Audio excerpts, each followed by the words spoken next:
ஹாய்ங்க, good morning. இன்றைக்கி வந்து கருணைக்கிழங்கு வறுவல் பண்ண போகிறோம். நம்ம கருணைக்கிழங்கு ஃப்ரை கொஞ்சம் இது மாதிரி ஸ்லைஸாக கட் பண்ணி மஞ்சத்தூள் உப்பு போட்டு லைட்டாக ஒரு ஆவிரி வேக வச்சு எடுத்துகிட்டு அப்புறம் மசாலா தடவி மீன் ஃப்ரை பண்ணுற மாதிரி பண்ண போகிறோம். வீடியோவில் பாருங்கள். உப்பு மஞ்சள் பொடி போட்டு வேக வச்சுக்கோங்களேன். இப்போது மிளகாத்தூள், லைட்டாக சால்ட்டு, இஞ்சி பூண்டு பேஸ்ட் போட்டு மிக்ஸ் பண்ணி ஃப்ரை பண்ணணும். பாருங்கள், மசாலாலாம் போட்டேன், எல்லாம் மிக்ஸ் பண்ணணும். டீப் ஃப்ரை பண்ணலாம்.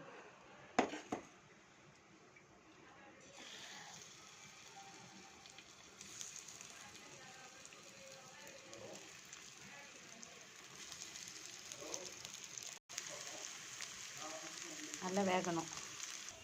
கருணைக்கிழங்கு வறுவல் ரெடி பாருங்கள் ஃப்ரெண்ட். மசாலாலாம் அடியில் பிடிச்சிருச்சு, அதான் கருப்பாக இருக்குது. ஓகே, பாய்.